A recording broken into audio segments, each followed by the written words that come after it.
The storm hit fast.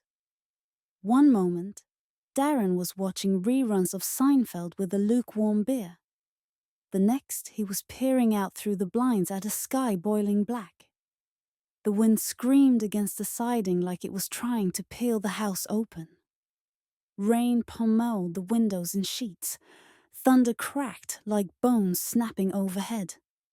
He had just decided to light a few candles when the doorbell rang. It startled him. Who the hell comes to the door in a storm like this? He hesitated before opening it. And when he did, a woman stood there, soaked to the bone, shivering, hair plastered to her pale face. She wore a beige trench coat several sizes too big, and her eyes, grey, hollow, scared, locked onto his like she was drowning, and he was the only lifeline. "Please," she said, I need to get out of the storm. Just for a moment. Please." Darren's instincts told him to shut the door.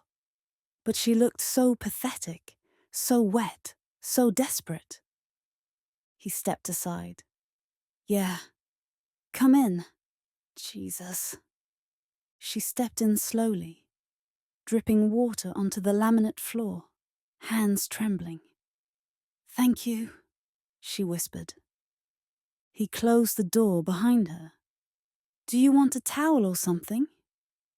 She didn't respond, just stood there, breathing heavily, like she'd run a mile through hell.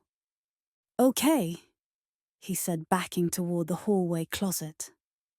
"I'll grab you something dry. I think I've got an old hoodie." "Is it just you here?" she asked quietly. He froze. "Yeah." A beat passed. 2. The thunder rolled outside, low and long. She smiled, but it didn't reach her eyes. "That's good." Darren didn't like the way she said it. He suddenly felt very aware of how far away his phone was, plugged in by the kitchen, out of reach. "Listen," he said, forcing a nervous laugh. "Maybe I should call someone for you." A cab. Police. Family? She looked at him again, and her smile grew wider. "Number. No one's coming for me." He nodded slowly, edging toward the hallway. Then something shifted in the air. The smell. It hit him like mold and copper, wet earth and rot. He glanced back at her. The coat. He noticed now it was stiff, crusted in places. Her hands were streaked with dried blood. Darren's mouth went dry. "What happened to you?" Her face twitched. "I had to get away," she said. "I didn't mean to hurt them." "Them?" Darren took another step back, now halfway down the hall. The candles flickered violently as the wind howled outside. "I'm gonna call someone," he said, turning to bolt for the phone. But when he turned back, she was suddenly there, closer than she should have been.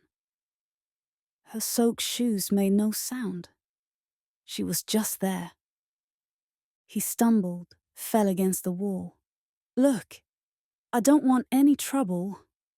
"They said I was dangerous," she said, voice low. "They locked me in the basement. They thought that would keep me quiet." Her hand reached up and undid the top button of the coat. Darren held up his hands. "Hey, no, I don't want to see anything. I just..." The coat slipped from her shoulders, and what he saw underneath wasn't nudity. It was wounds, deep ones, slashes, bullet holes, rope burns. Her chest caved inward like something had taken bites out of her.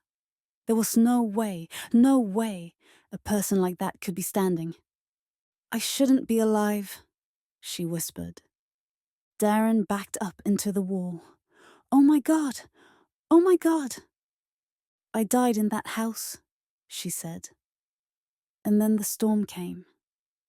The lights flickered and went out, pitch black. He scrambled along the wall, fingers grasping for anything, a light switch, a lamp, anything.